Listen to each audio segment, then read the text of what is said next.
Good evening. Happy Thursday once again, and welcome back to the Man Cave. Brother Jeff and Tanya. What's up, everybody? It's The Thursday moon, the once sky. again. I love Thursdays. Tanya, you know what I'm going to Mhm. have to drink tonight? A bourbon. Some Tennessee whiskey. Oh, excuse me, Tennessee whiskey. Yeah.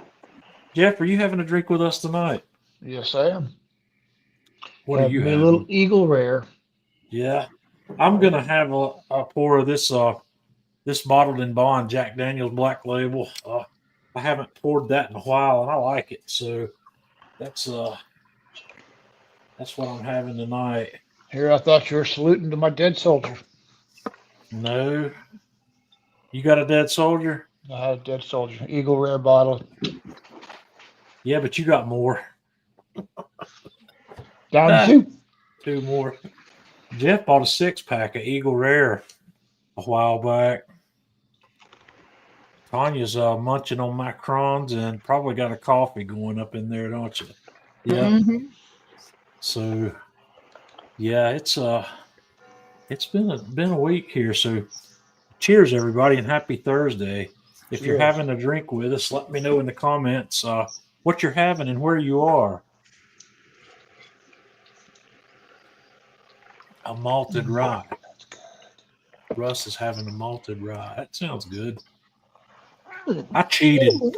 I had a pour last night Mm-mm. of You cannot have alcohol. of that guy right there. That's an Eagle. Or, I'm sorry, it's a rare breed barrel proof rye, and I'm that one's a little hot for me. It's a strong one, so I don't know if I'm going to be able to handle that one. It's about like that Jack Daniel's barrel proof single barrel. It's hot. So yeah, once again, guys, happy Thursday. Welcome to the Man Cave. Honor, I'm glad you could make it with us. And once again, I want to thank everybody who has Let's be made sweet. small contributions to help us out with the cost of bringing this every week. I got a few more donations last week, and I appreciate it. And if you're interested in contributing a dollar or two here and there, I've got my PayPal and Venmo information here on the screen. I'm putting all that money toward the cost of the software that we're using here, which is StreamYard. It's a really good live streaming platform. And if there's any left over, I'll use it towards items that we'll demo and review. So once again, I appreciate your donations, and I'll run that again a little bit later on. So uh, it's that time of week again. Jeff, I talked to you earlier, and you've been tied up this week and haven't done a whole lot of cooking. And No, I didn't. cooked for the pooches and made me a Yeah, tenderloin tonight. I didn't get a whole lot of cooking done this week either. I've done a couple of experimental things, one of which is what I'm bringing to the table tonight, which I'm a little bit disappointed because my results, it was one of these results that tasted good, but I didn't quite get the presentation I was looking for on it. So, uh, but that's where I am. We'll talk about, I want to talk about garlic. I did two things with garlic this week that were quite uh, fun. One of them's kind of prep, and the other one's this bread that we're going to have a look at. Robert from Indiana. Let me switch over to the comments page. I'm missing out here. Okay. Tar Heel, glad you can make it with us. Got some of our regulars here. All righty. It's been a crappy day here in Western North Carolina. This today, I think I would say, is the first cold day that we've had this year or this fall. The temperatures didn't get out of the mid 40s here today, and I think we were between 40 and 45 the entire day, and it rained all day. So we need the rain. We went through a drought, after Helene came through and dumped all that rain in Western North Carolina. it was 32 days before we saw any more rain here. So Nathaniel's getting ready to plant his garlic. That's cool. Tanya and I planted garlic last fall, but we did something wrong because we didn't get the development. It didn't work out. I think I'm just going to stick to buying my garlic. I need to research that a little more and maybe try it again. But we got the stalks. I think we got ours out too early, to be honest, because I had stalks on my garlic that tall before the weather got cold. And those things, if I understand correctly, those things aren't supposed to come up until the spring. And that's leading me to believe we got ours out too early. So I'll have to figure that out. And I might try it again. This is probably about. I think here maybe with the weather staying warmer longer than it does. I don't know. Climate change, I guess, is a real thing because I'm still mowing my grass. Here we are, mid-November. I mowed yesterday, and I'm not normally mowing my grass into mid-November, and I'm guessing I'm going to have to cut it one more time. And I know Jeff's laughing at me because Jeff has to mow his year round. But that's what you get for living in Florida. If you move out of Florida, you'll get rid of most of the hurricanes, and you won't have to mow your grass but 8 months out of the year. And if you go further north, your grass cutting season's even shorter. Our friend up in Montana is probably locking his 4-wheel drive in about the 1st of September and not taking it out until mid-April. So, that's how it is. So anyway, one more hit on this guy.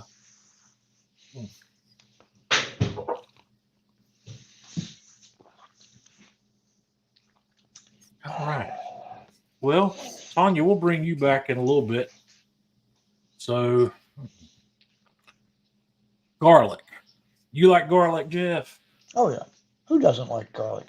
Well, I don't know too many people that don't. It's un-American if you don't like garlic. It's such a versatile thing. I've learned a lot about garlic. Maybe I can talk about that for a minute. In the last 5 or 6 years, 7 years maybe, what's the guy's name that wrote the book? Adam Perry Lang. You ever heard of him, Jeff? Nope.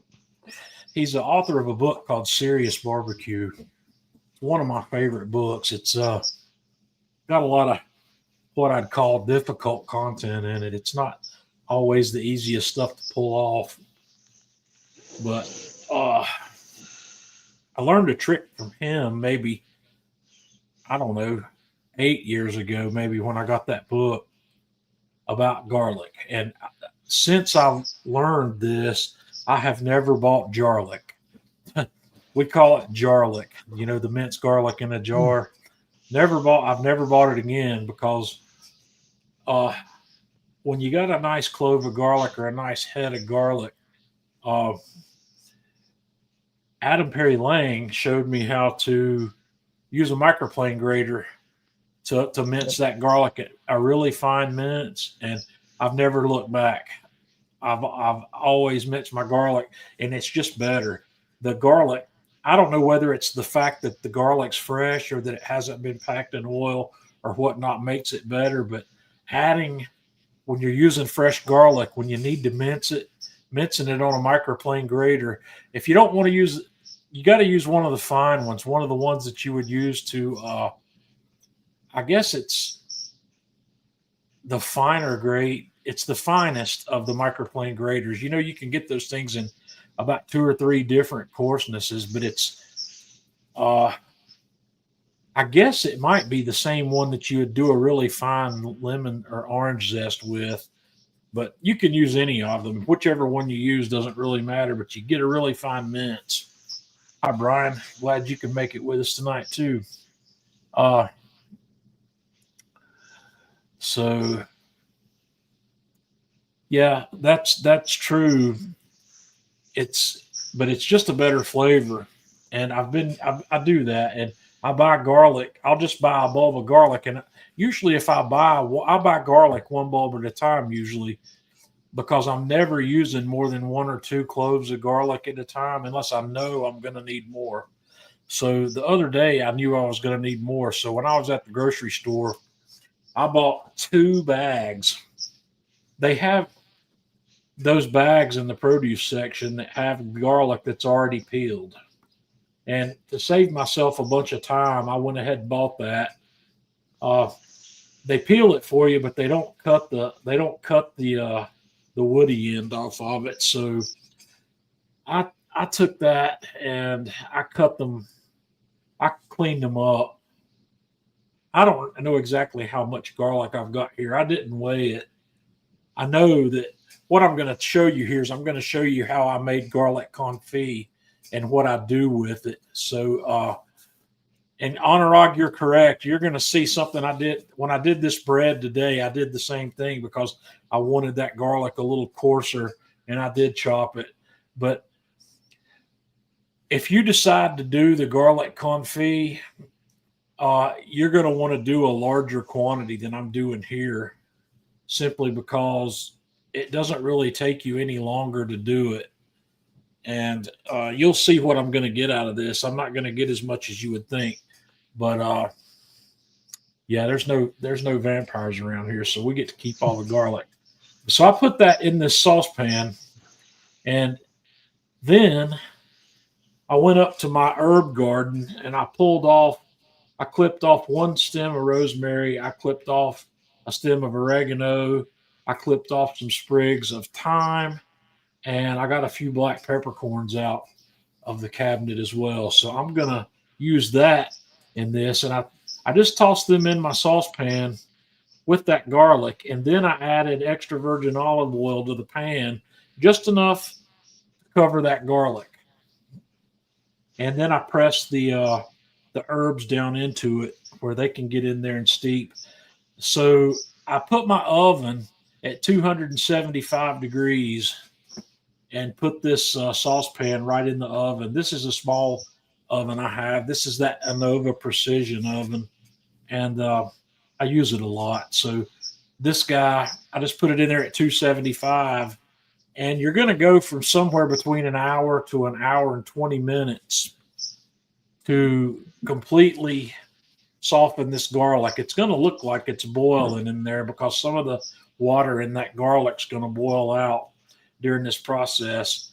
And you got to watch it after about an hour. You want to look at it at the hour point. Your garlic's going to be nice and soft, but you kind of want those cloves to start to brown, but you don't want to let them get too brown because they will fry and they'll harden up with too much time. So after I was in about an hour and 10 minutes, and this is where I ended up, and I was pretty happy with what I had right here. So I let it cool for a while, and then I fished out all the stems. After I did this, I'm thinking to myself, I should have tied this up in a cheesecloth wrap, which would have made it a lot easier to separate it back out again, and I just didn't do it.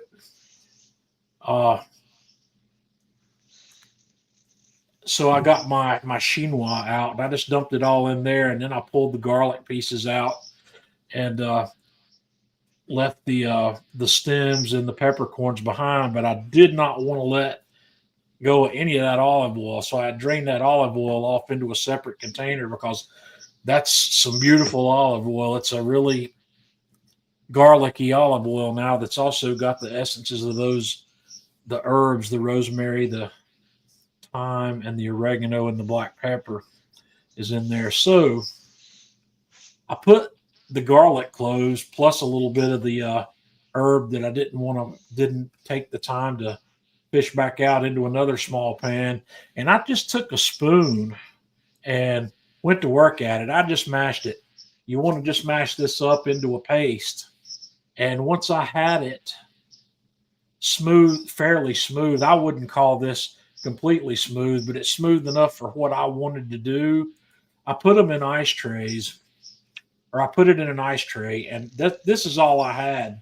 The garlic doesn't go that far when you do this. So that's why I'm saying if you're going to do this, it would be a good idea to maybe start with 2 pounds of garlic. Get a lot of it, and uh, put it in your ice tray and toss it in the freezer for a couple hours and let it firm up. Let it get nice and firm in the ice tray. You don't have to let it freeze completely at that point, but this is the little saucepan I drain my olive oil into, and there's a little bit of crud there in the bottom of it.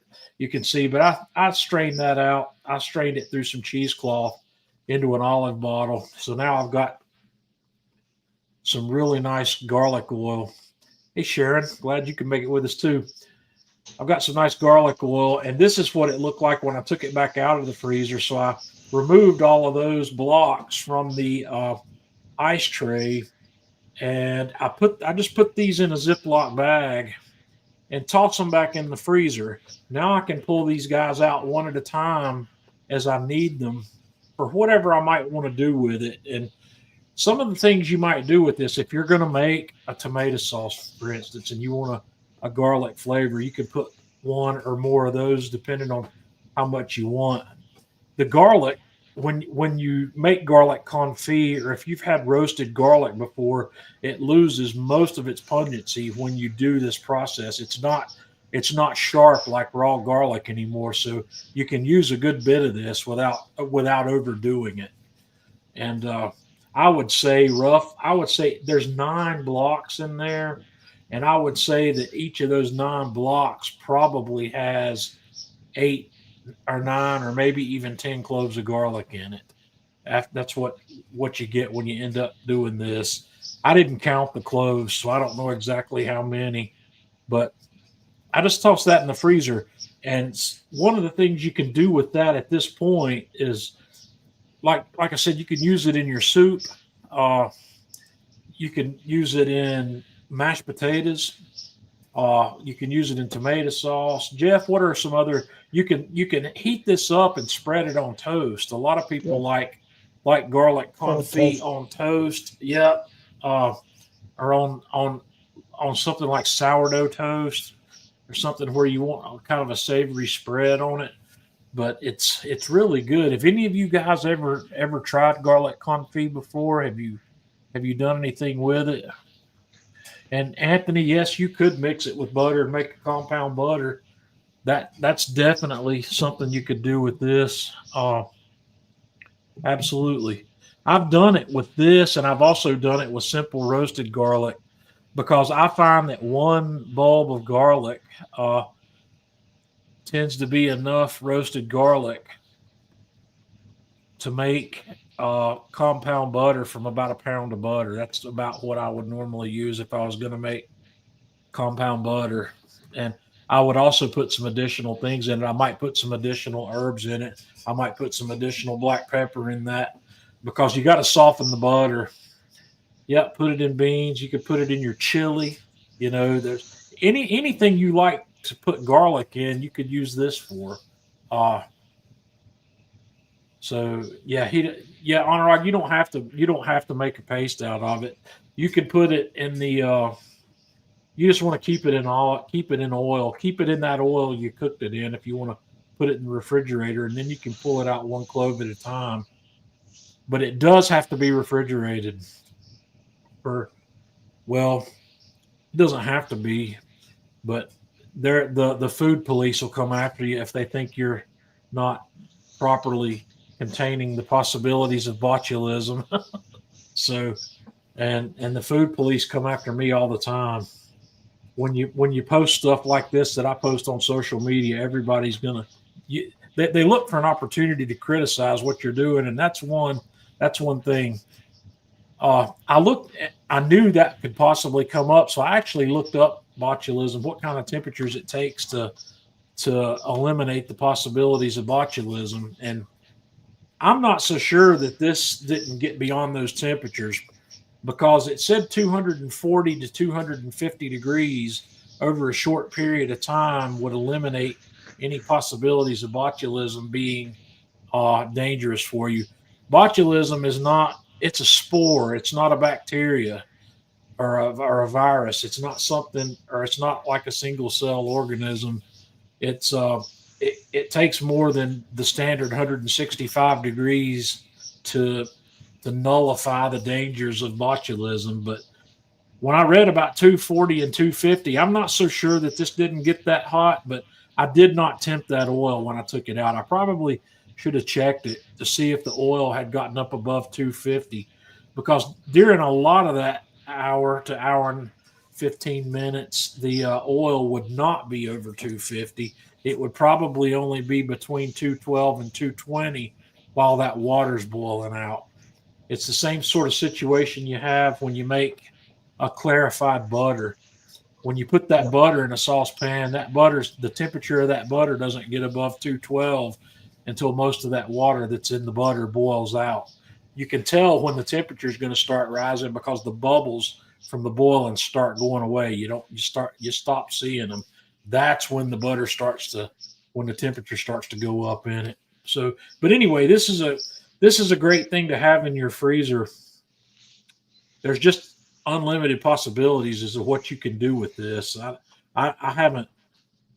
don't know if I've even scratched the surface of what people use garlic confit for and use it this way. But I do know at places like Costco, you can buy plastic tubs of the already peeled garlic. And if you want to do this is one of the Russ, I don't know about that. I'm not sure what the pasteurization time is on those, because I didn't find that published, and that's something I understand the time and temperature variance in chicken, but that's not botulism that we're trying to kill in chicken. That's another thing. So I don't know about the time. It may work at a longer time at a lower temperature, but I don't know, and I'm not going to claim to know that without somebody that knows what they're talking about telling me. But that might be right, but I don't know. So, yep. Lots of things to do with confit. Jeff, what can you think of anything else that might be? You could put it in your bread dough. Yep, you put it in your bread dough, throw it on your pizza. What I would do is, if I was going to use that in bread, is I would try to dissolve that in my water as much as possible and add it with the water. Mm-hmm. So, yeah, there's a lot of possibilities there, but every one of those things puts a flavor bomb in whatever you're doing. Definitely. And a good flavor bomb. Yeah. I can't think of, like I said, anything that's got garlic that you're going to add garlic to. This is adding garlic, but it's adding garlic at a higher level, or I'm not going to say a higher level. It's not like adding more garlic. It's like adding a more refined garlic flavor. Roasted garlic versus unroasted garlic, there's all the difference in the world. It's just, you're getting some of the caramelization of the sugars that are naturally occurring in the garlic through this process. And it's like a Maillard reaction is exactly what's happening in there. So, there you go. Where am I now? North Carolina. Yeah. So my next project I wanted to do was a very simple, no knead bread that anybody can do.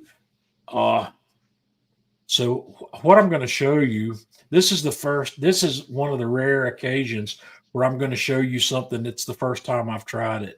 And because of that, the end result doesn't look as pretty as it could, but I'm going to tell you what you can do to fix that as we go. So I once again grabbed another nice size stalk of rosemary from my plant outside, and I stripped the leaves off of it, and I saved 3 cloves of garlic from those packs of garlic I bought for this, because I knew I wanted about 3. And as Anurag mentioned earlier, I chopped this garlic because I wanted it a little coarser than I was going to get if I minced it. And that's not the most even chop I've ever done, but it was good enough for this project. I just coarsely chopped those three cloves of garlic.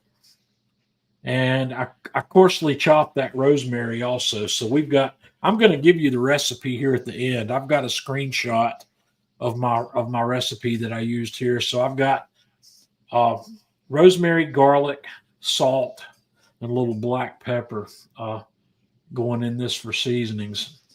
I'm starting out this recipe. This, I think, if I remember, is about a half a teaspoon of instant yeast.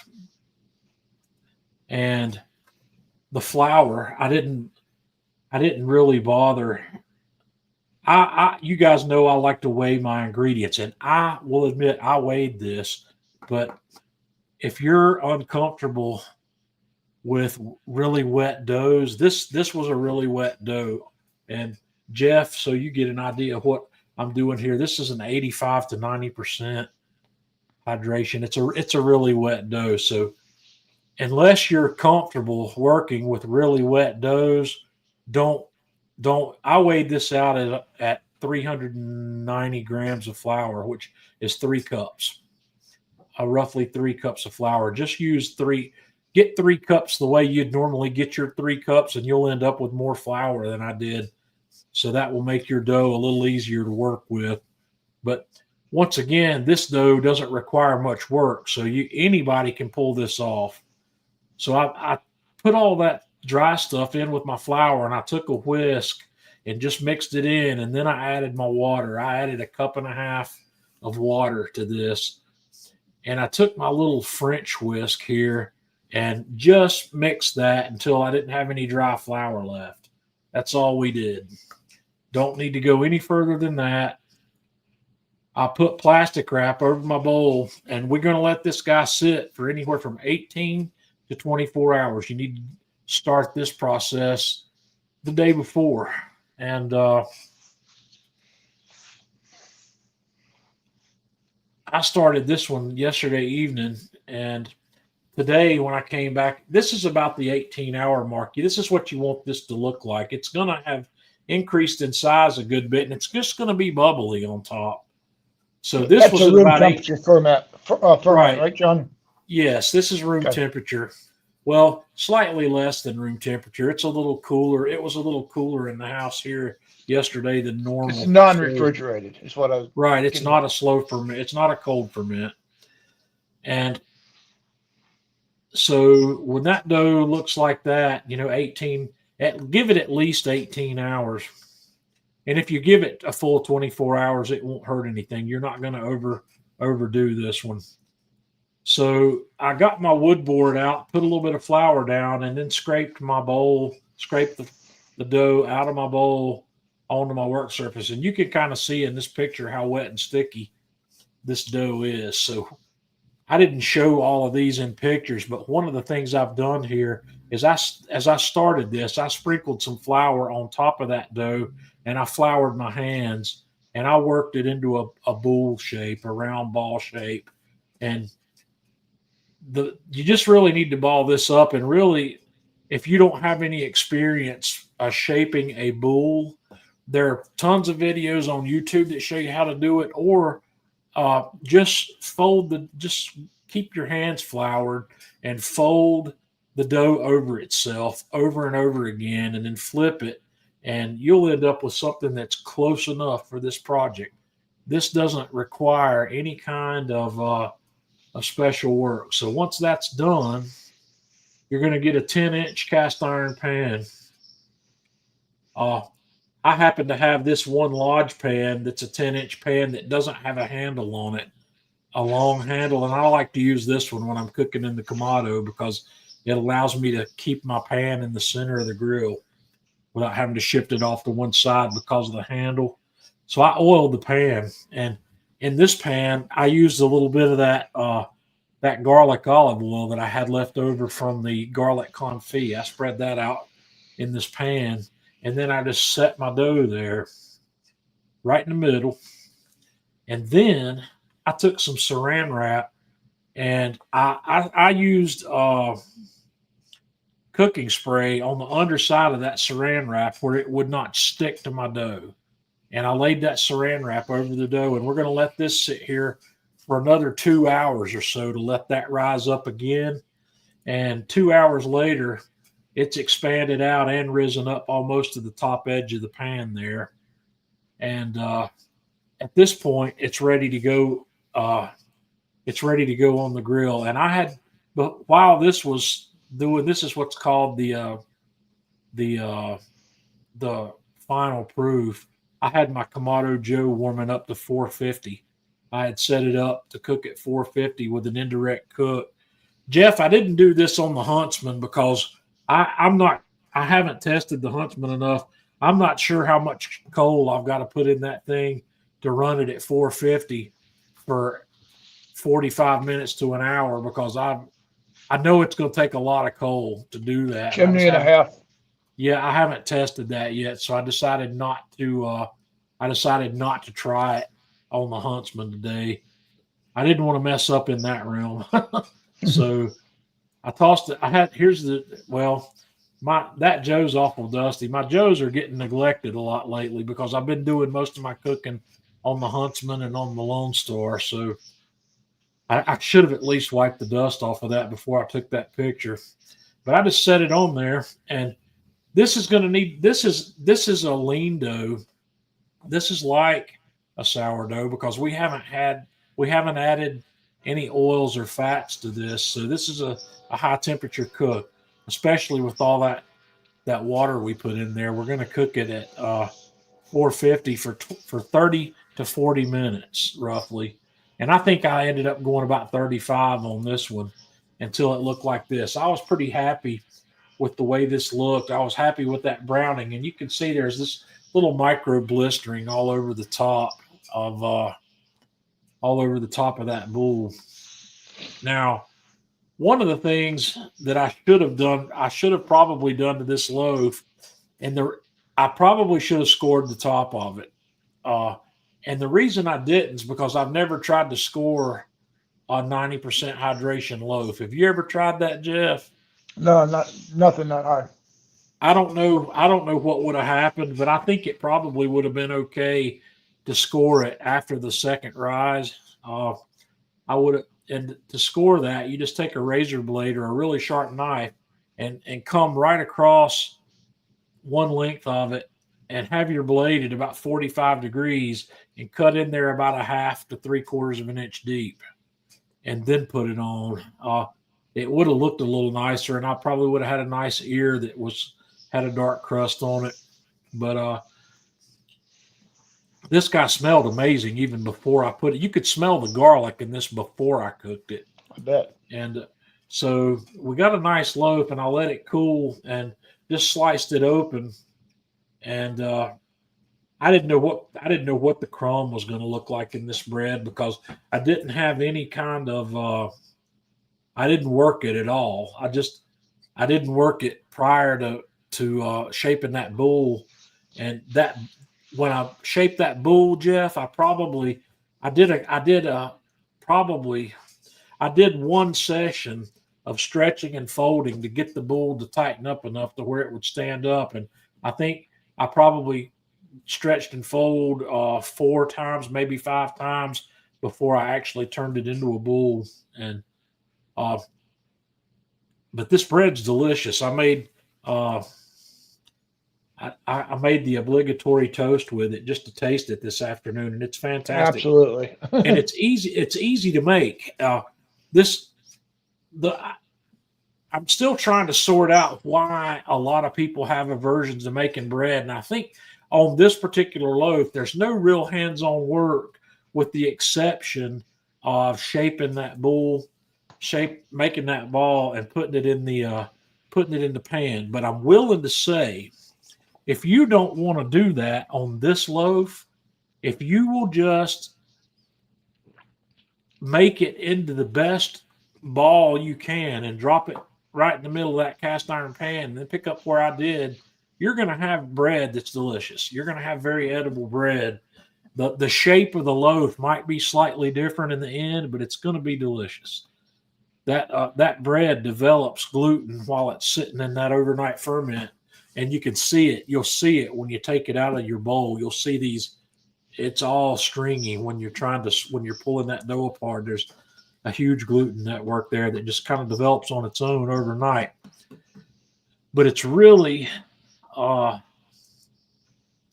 incredibly delicious. And here's my recipe for it. It's got 3 cups of flour, 3 cloves of garlic, a tablespoon roughly of coarsely chopped rosemary.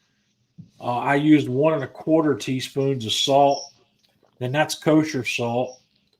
3/4 teaspoon of black pepper, a half a teaspoon of instant yeast, and 1 1/2 cups of room temperature water, and then just oil to coat the pan.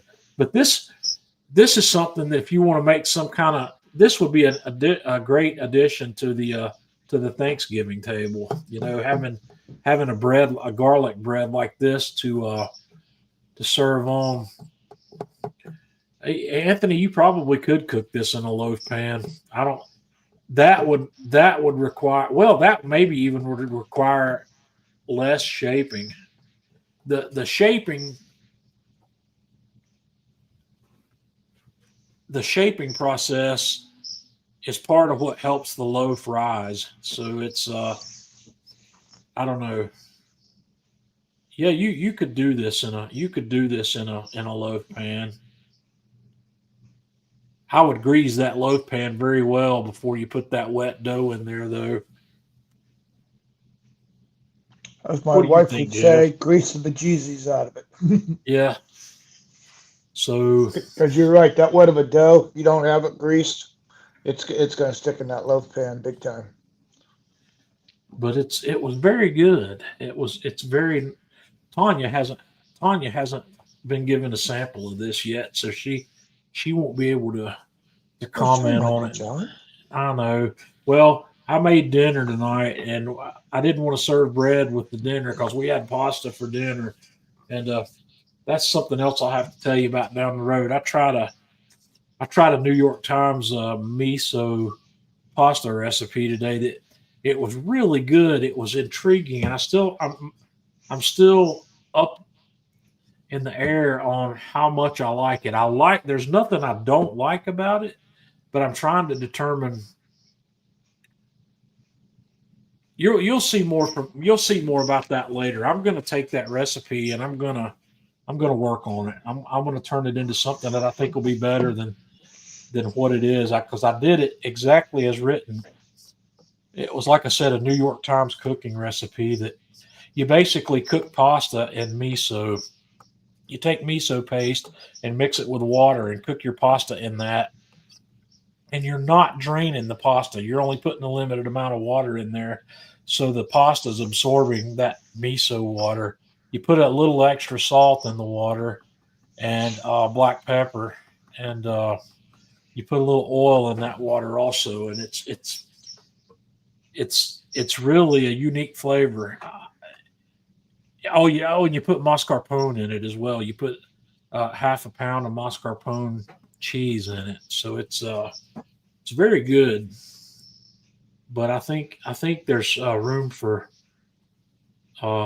incredibly good to come out of that. So I'm going to work on that, and we'll come back. It's a and I project of, I wonder what would Yeah. happen if. Well, the New York Times recipe, there was some commentary on it at the bottom of the recipe that said, if you want to add mushrooms to this, here's what you want to do. And it talked about adding fried shallots to it as well, and it told you what to do if you wanted to do that. But the one thing it said that caught my attention that I could have done here today and I didn't was add chili crisp to it. I've got chili crisp, but I wanted to try it as is. And I think the chili crisp would probably turn it into something absolutely phenomenal. It would bring a little bit of extra punch to it, but it's got a beautiful umami flavor from that miso paste. It's crazy.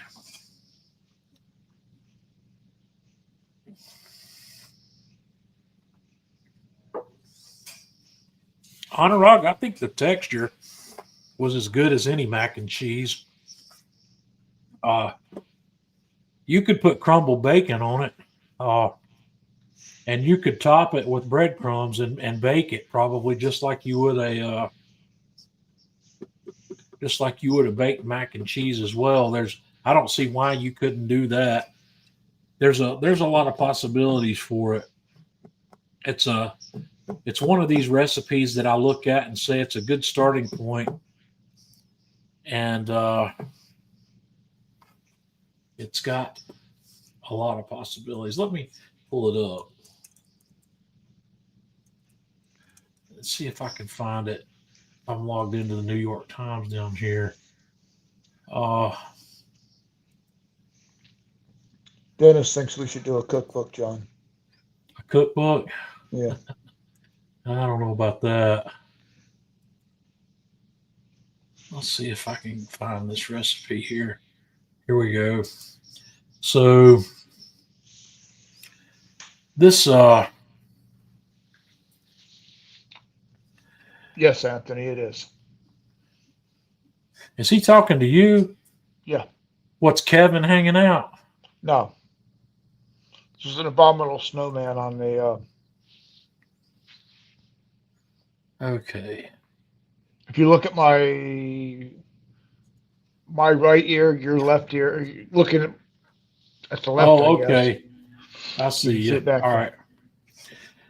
But it's called one pot miso mascarpone pasta, and it was published on the New York Times Cooking back in April. And I came across it the other day for the first time, and I told Tanya about it, and she said, that sounds good. She says, let's try it. So I decided to try it today. Some But chopped ham in that would be good. yeah, I don't know why you couldn't treat this just like you would treat any mac and cheese. You could put anything you want in this or on it. Of course, Gracie would want lamb chops next to it. So yeah, it says here in the recipe, it says it is delicious simply as it is, but it's also easy to add your own flourishes. Topped with chili crisp, store-bought fried shallots, or both, or make it into a complete meal by adding mushrooms. And then it tells you what to do if you want to add mushrooms. It tells you how to saute your mushrooms before you start. Mhm. And because that is, let me tell you, sauteing mushrooms is an art of its own. It's not as straightforward as people think to get it and do it right.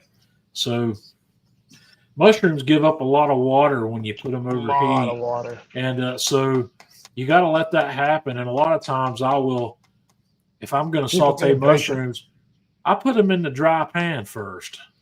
And I don't add any butter or anything to that until they've started to give up most of that water. So, but anyway,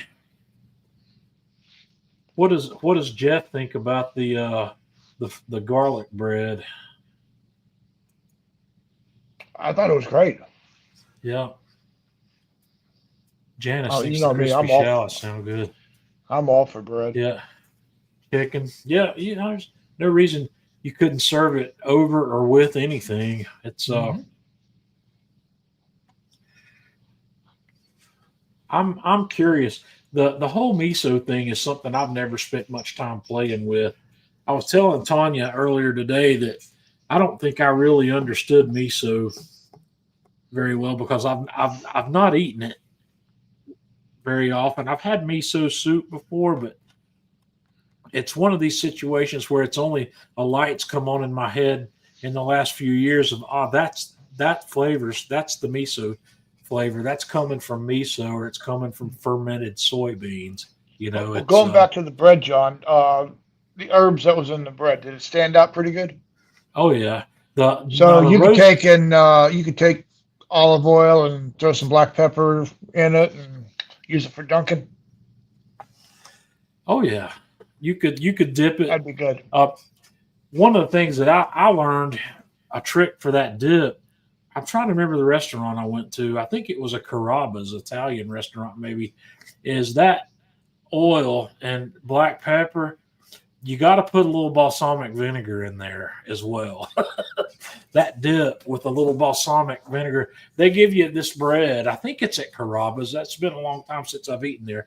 They bring you some bread before the meal, but there's this little round dish that they come with. It's got extra virgin olive oil, and they've put a splash of balsamic vinegar in there. And I think there's black peppercorns, and there may be some other herbs in that as well. Oh man, dill pickle juice. Mm, Hmm. I'm not feeling that in my bread, but I like the flavor of dill. I really do.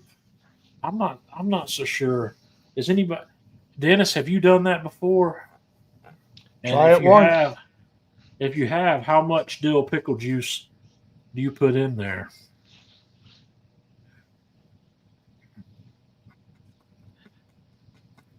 Honorog's showing me some.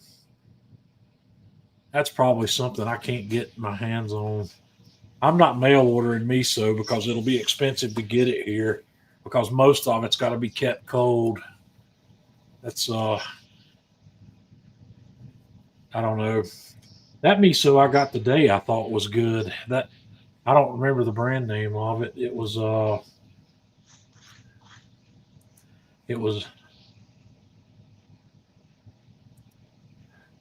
Marukome.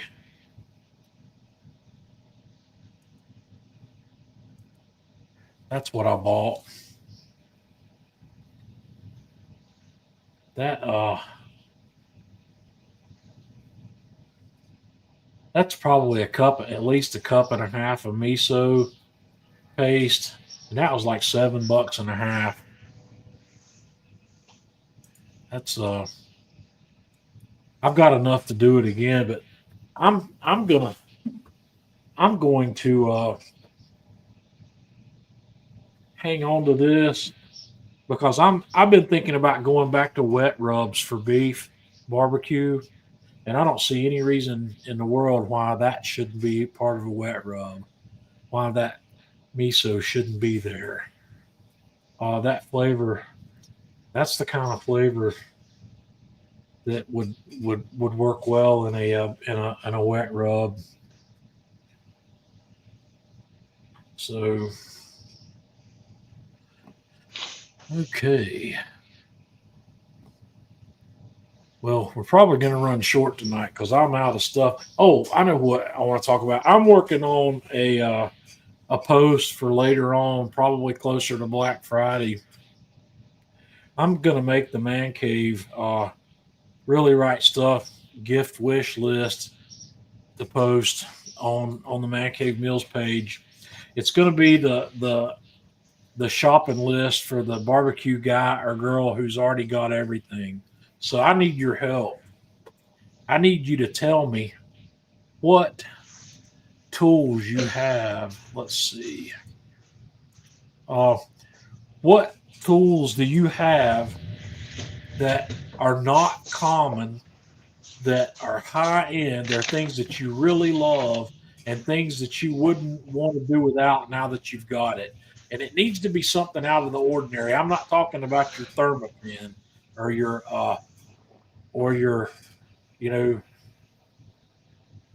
okay, well that's one. I haven't I've got I can't put that on there because I don't have one and I haven't used one yet. So Jeff's got a new knife sharpener that he likes, and it's one of those roller knife sharpeners. Show him what it looks like, Jeff. It's got a block with magnets on it that you put your knife up against, and you set it down flat on the table, and then you roll this roller edge. You roll this up along the blade, and it sharpens the blade. The first Oh, one of those I saw was by a company called Tumbler, and I yep. think the tumbler was nearly $200 when it This first hit the streets. this one here is 139 at Atlanta Grill Company, Yeah, and let me tell you, it works, and it works very easily. I would like to. That might get on next year because I'm still looking for. I, I would still like to be able to recommend a knife sharpening solution for everybody that's got Let me high get my end banner. knives. Yeah. Yes, the Drip Easy buckets, those are very good too. Well, I'm not. I'm looking for more high end things in the Drip Easy buckets. I'm not looking for the cheap stuff on this list. I did notice that Amazon has those now, and they've got a kit that's got all three of them in the kit that'll save you a little bit of money. A good Anthony, I've already got that on there. I've put the Hexclad peppermill on this list. I want to show you something, Johnny. I put the Hexclad peppermill on there because I've got that one and I've got the man kitchen, and I like the Hexclad the best. And I've bought the matching salt shaker to go with it, and I've also bought their tabletop set. I actually got the tabletop set as a gift from Tanya. So Jeff's got a pepper grinder he likes. I just got this one. Kathy just picked this one up. It's the Le Creuset from Atlantic Grill Company. Now, watch my hand. Yeah. How can I do this? Oh wait! Don't spill the drink. You got three cranks. Yeah. Yeah. So how much is that one? It's not that expensive. Yeah.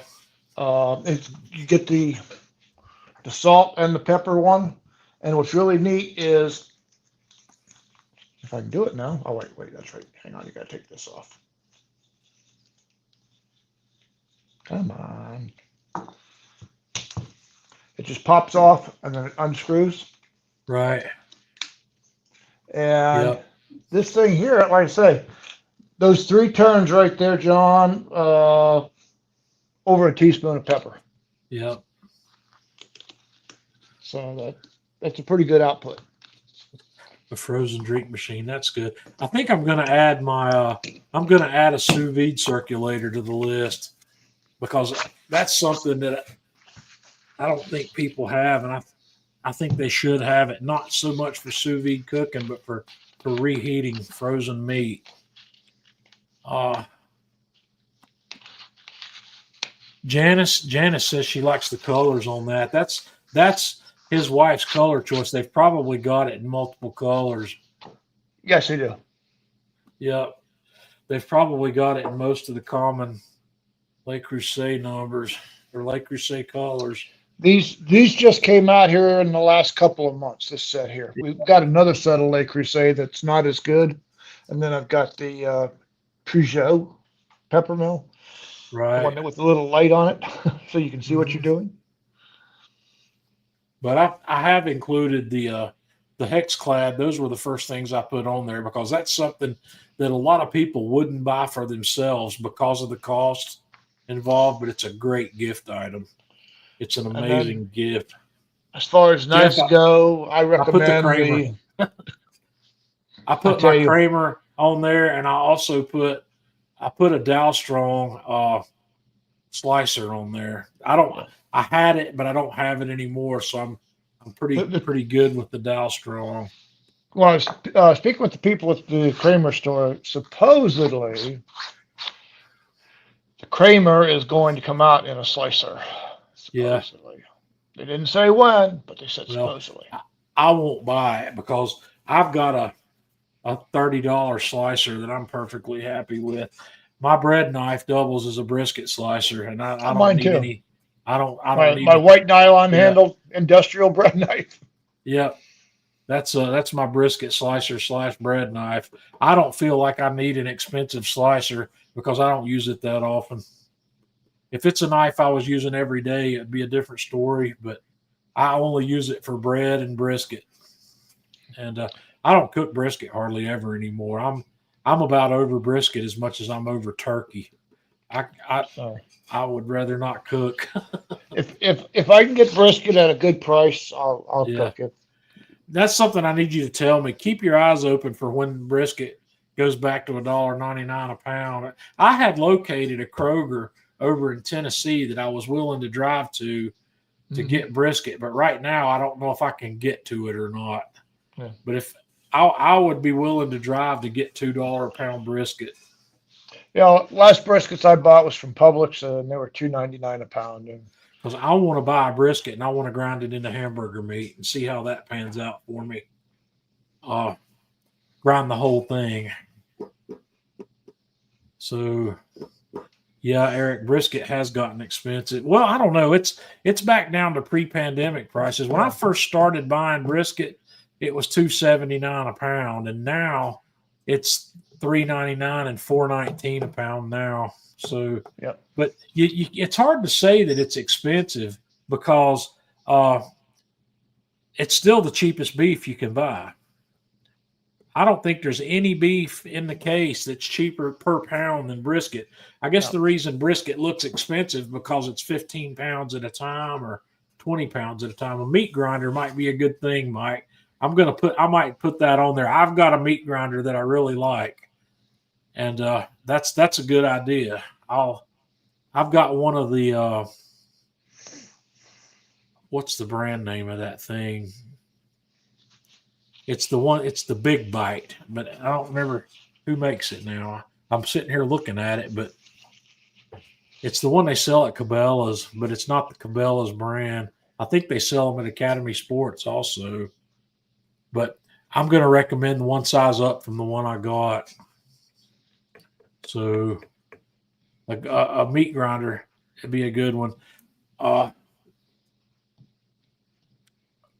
might put I'm probably going to put a chamber sealer on there as well on this list. I'm going to put two. I'm going to put two chamber sealers on it. I'm going to put the JVR for somebody that wants a really right stuff chamber sealer, and I'm going to put one of the ones that's $500 or less in for somebody that wants a chamber sealer that doesn't want to spend $800 or $900 on it. So a chamber sealer would be good. Boater's talking about the Work Sharp. Yeah. The KitchenAid meat grinder attachment. That works. And I had one of those and I played with it. The only thing I didn't like about it, it's not very well suited if you want to grind 20 pounds of something. I don't know. I guess you could feed 20 pounds through it. It's just, it takes a little longer. Takes longer. Plus, it heats up. You need to cool it off in between. LEM is the company that makes mine, and I actually choked mine down a couple of times, and that surprised me. I was doing something that most people don't do. I was grinding some dry aged beef, and it didn't like that very well. I can understand that. And Mike, yeah, your kitchen scale, that's a good idea. I'll put that on there too, because the one that Jeff's got's the one I'm going to recommend because it's the updated version of the one I have. It's made by OXO. It's a fantastic kitchen scale. Yeah. This one here, and the nice thing about it is this piece comes out. And that version of it's got a backlit LCD on it. And it's backlit all the time. You don't have to turn it on and off. That's the second one to get. Oh yeah. That's the only time you need that's to measure yeast. Yep. Yeast and salt. Well, those are only $10 or $12. I've never needed to measure salt on that because I'm never measuring salt in increments of less than a gram. You need your drug scale. Yeah. I had that drug scale left over from when I was doing home brewing because I was measuring out measurements of hops that were less than a gram sometimes, depending on what I was doing. But so yeah, the kitchen scale would be a good thing. But that scale that Jeff just showed you will measure to 100th of a gram, and it's really nice if you're into some serious bread making because some of these cold ferments and these long ferments, you might start out with 1/4 of a gram of yeast. But I've got easier ways to measure out 1/4 of a gram without having to buy a scale to do it. It's a fraction of 1/4 of a teaspoon. You can take 1/4 of a teaspoon and lay it out, and you divide it into like 8 equal parts, and then you take one of those 8 equal parts, and that's how much you need for some of these long bread ferments. So, yep, there's a lot of good items. But I'm going to publish this list, and I'd like to have a lot of good stuff on there. And of course, I'm going to post my Amazon affiliate links with all of it, so you guys can go shopping on my affiliate account. It doesn't cost you any extra. I just make a little small commission that can be up to 3%, depending on what you buy. So you guys got to shop on those links. You got to go buy all that stuff. So, I'm fixing to lose mine. well, I'll help you fix that, Jeff. I told you what you needed to do. Did you not get that? I did that. I'm still not getting anything, John. Nobody's buying on it. Nobody's biting. So. Are you not buying anything on Amazon? Well, I do, but I didn't think my do it. Use your own link on it. Oh, you can use your own link. I thought it had to be somebody other than yourself. I don't know. Maybe not. Next, how long do you have on that? Probably another 20 days. Okay. I'll get with Tanya, and the next things that we order on Amazon, we'll get the links from you on it. Well, I hate for them to shut that down on you, but yeah, it's kind of, I didn't realize they did that, but then again, I've never had trouble getting people to buy off those links when I post them. It depends on what it is. We'll do something. We'll figure out something. Hang on to after the live stream. I got an idea, so we'll work that out. Let's get Tanya back in here. There she is. Have I missed any questions, Tanya? No, I think we've got them. Okay. Well, that's perfect. So, and yeah, Tar Heel, those are all good things, but those aren't things that are going to make my really right stuff list. Oh, Jeff, that's just beautiful. Yeah, Jeff I love those. He's making piggy banks out of old post office boxes. Jeff, do the combinations work on those? Heck yes. Yeah, That's I open them up and reset the combinations on them. Are those actual surplus cool. post office boxes?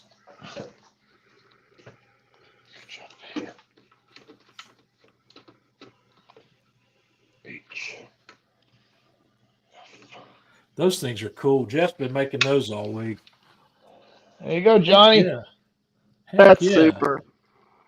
That's awesome. And didn't you buy a big supply of those somewhere? No, I was given a big supply.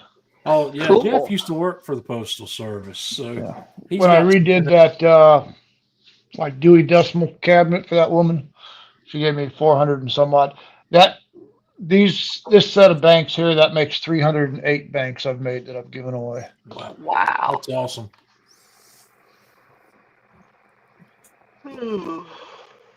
All righty. Yeah, we'll get you going, Jeff. We'll get that thing going to where you don't have to lose it. And we'll figure some stuff out. In fact, I should have thought about it today because I ordered a book today from Amazon. And that's something else I should share with you guys that are interested in bread. You probably already know it if you follow Ken Forkish. But Ken Forkish, his book, Flour, Water, Salt, and Yeast, is kind of a great starting point for learning to make great sourdoughs. And actually, they're not even sourdoughs. Most of them are actually yeast breads. But he's got another book out. I think it's called Evolutions in Bread. And I didn't realize it. And it's been out for 2 years. And I saw it today for the first time, so I ordered a copy of it. I'll show it to you when it gets here. But that's probably another thing. I'm probably going to put 2 or 3 books on that wish list because I still think there's 2 or 3 books that everybody should have no matter what your cooking level. And one of them's a barbecue book and the other 2 aren't. So one of them's Meathead's book. I can't remember the full length title of that book, but something about the science of barbecue and grilling. But it's got stuff in it for people of all levels. So, and then the Food Lab, the Kenji's Food Lab's a book I think every cook ought to have on their shelf.